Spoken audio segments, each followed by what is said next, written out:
بسم اللہ الرحمن الرحیم، السلام علیکم۔ چیف الیکشن کمشنر اس وقت پی ڈی ایم کے لیے، موجودہ حکومت کے لیے سکندر بھی ہیں، سلطان بھی ہیں اور راجہ تو بہت زیادہ ہیں۔ اور راجہ جی کے لیے اب 10 کروڑ روپے صرف اور صرف گھر کے لیے دیے جا رہے ہیں۔ 10 کروڑ روپے، آپ اندازہ لگائیے۔ اور پاکستان کے اخبارات بھرے پڑے ہیں اشتہارات سے۔ دیکھیے، پیسہ اخبارات کو بھی دیا جا رہا ہے کہ ہم نے اپنے راجہ، اپنے سلطان، اپنے سکندر کو گھر بنا کے دینا ہے،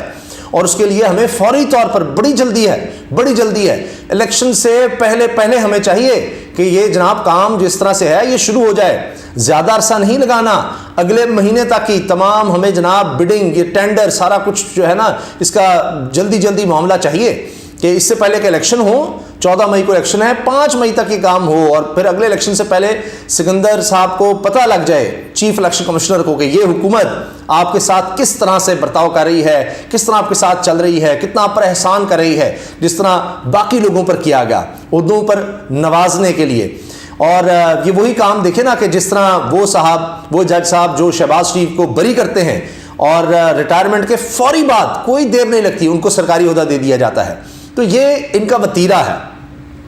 کہ جناب بالکل مافیا کی طرح کام کرتے ہیں کہ جو ان کے خلاف ہوگا اس کو جیل میں ڈالو، اس کے لیے زندگی تنگ کرو، چاہے وہ ججز ہی کیوں نہ ہو، اور جو اپنے طرف آئے اس کو نوازتے جاؤ۔ اب دیکھیں، سجاد علی شاہ کا آپ کو معاملہ یاد ہوگا، سپریم کورٹ پہ جب حملہ ہوا، وہ چیف جسٹس تھے اس وقت، تو جو لوگ اس میں شامل تھے، اللہ تعالیٰ مغفرت فرمائے، ہمیں دعائی کرنی چاہیے۔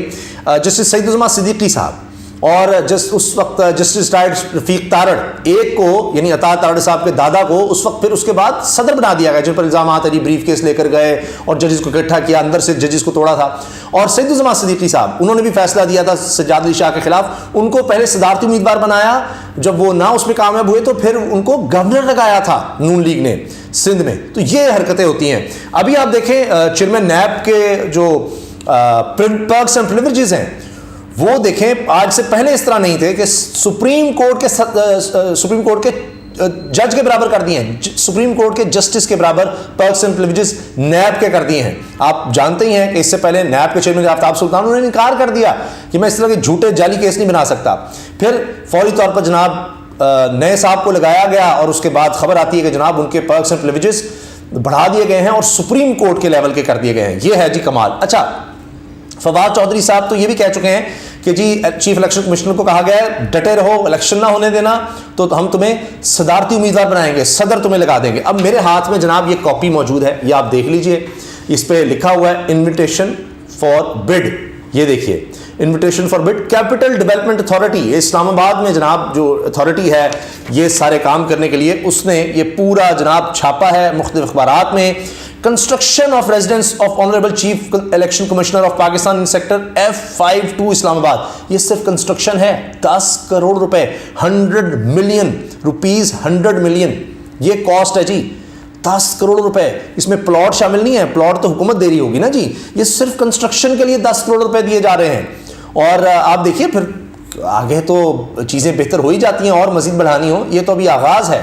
یہ ہے انداز اس حکومت کا۔ اور دیکھیں الیکشن سے پہلے، اب ایسے ہی تو نہیں لوگ چیخ رہے ہیں کہ جناب چیف الیکشن کمشنر کو نظر نہیں آ رہا کہ آپ نے الیکشن شیڈول اناؤنس کر دیا ہوا ہے، اور اس کے بعد شہباز شریف صاحب پوری کیمپین چلا رہے ہیں، جا کر افتتاح کر رہے ہیں جگہوں کے، وہ اور نگران حکومت ان کے ساتھ ملی ہوئی ہے۔ ابھی ایک لطیفہ بھی ہو گیا، وہ لاہور میں انڈر پاس کے لیے گئے کہ جناب یہ کام کیوں نہیں مکمل ہو رہا، انہوں نے بتایا جی مین لائن ہمیں روکنی پڑے گی، کاٹنی پڑے گی، اور وہ ایک VVIP کے گھر جا رہی ہے وہ لائن، وہی لائن وہاں پر بجلی دیتی ہے، اس لیے ہم نے کاٹی۔ شہباز شریف غصے میں آ گئے، انہوں نے کہا اچھی بات، اس کو معطل کرو، ڈسمس کرو، اور یہ کہہ کر چلے گئے۔ وہ میڈیا میں آ گیا، واہ جی واہ، شہباز شریف صاحب نے انگلی ہلائی اور بندہ اڑا دیا،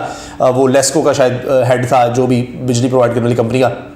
اور بعد میں جا کے پتہ لگا وہ جو VVIP جن کے گھر وہ لائن جا رہی ہے مین لائن، تو وہ شہباز شریف صاحب کے گھر ہے۔ تو بعد میں پھر کہا اوہ یہ کیا ہو گیا، تو اچھا پھر اسی طرح واپس کیا۔ یہ جناب یہ چیزیں چل رہی ہیں، تو یہ ان کا انداز ہے، یہ ان کی حرکتیں ہیں۔ اب آپ دیکھیں